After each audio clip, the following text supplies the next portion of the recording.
Good afternoon, book lovers of the internet. Welcome or welcome back to my channel. If you're new here, make sure to subscribe because for every subscriber, I get a new subscriber and they also read a page from a book of my choice. So in today's video, I am going to be reviewing Demon Slayer Volume 4 by Gotouge. You know who the author is by now. Fantastic author, by the way, but this one has about 190 pages and I reviewed it 3 out of 5 stars. So this is my criticism of the book. So it was a very enjoyable read, however, I didn't find it to be so original. So this is of course my opinion. If you think differently than I do, that is absolutely fine. But it kind of reminded me of that one Gravity Falls episode where Stan gets seduced by a lady who turns out to be a spider in disguise. And in this case, there is just this demon lady who turns out to be a spider as well, and she uses spiders basically to create strings in order to manipulate the people who try to kill her, which I suppose is a very good defense mechanism. And I'm not completely against what she does, considering that the people from the Demon Slayer Corps are after her and her family. So her rebuttal is kind of justifiable, and I don't see why people tend to take it against the antagonists all the time. In this case, I kind of feel bad for the Spider Lady and her family.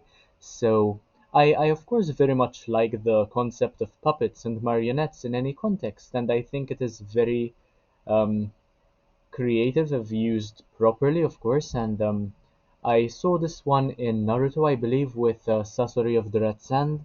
I think I'm not quite sure what he does exactly. Yeah, he is the guy with the puppets. He even turned his family into puppets, which was absolutely crazy. And that is why I love Masashi Kishimoto so much more, to be honest, and why Naruto is so goated. But any concept having to do with puppets or marionettes, fascinating to me. And do let me know if you have any recommendations in that regard. So I love how we also learned more about Zenitsu's past, and we even got to see Inosuke's face more often, but more importantly in this case Zenitsu's past is absolutely horrible. He was always a wimp to begin with, but the person who looked out for him always treated him with respect and believed in him, and told him that if you can't learn everything, learn just one thing and do it very well, I suppose, kind of like a Bruce Lee sort of um, advice, sort of recommendation to hear. So Tanjiro also just seems to save the day the same way he usually does. He is still quite goated, despite Inosuke being there. And Inosuke is quite a brat, we can't really deny that, especially because of the way he was raised and the way he doesn't seem to know the way humanity works in general, or societies work, or how to treat other people. And we can also see this on the cover with Inosuke trying to fight Tanjiro, or to compete against him to see who is the best in every with every opportunity given.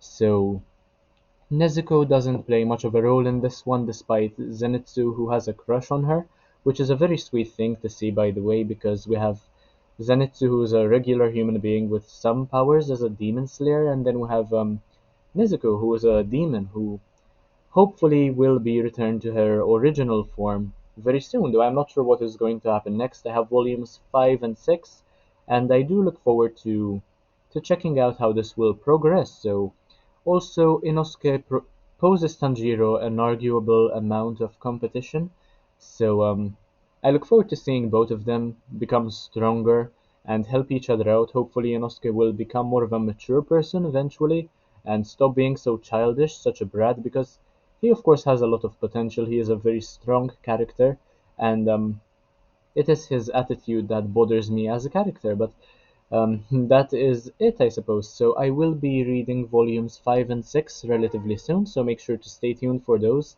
And do check out my reviews of volumes 1, 2, and 3 of Demon Slayer if you haven't already. So as usual, thank you so much for watching. Make sure to like, comment, share, subscribe, the usual things to support my channel. Check out the rest of my content and leave a comment letting me know what you think of this video. I will reply to everybody here. So once again, thank you so much for watching, and I'll see you in the next one, hopefully very, very soon. Bye, guys.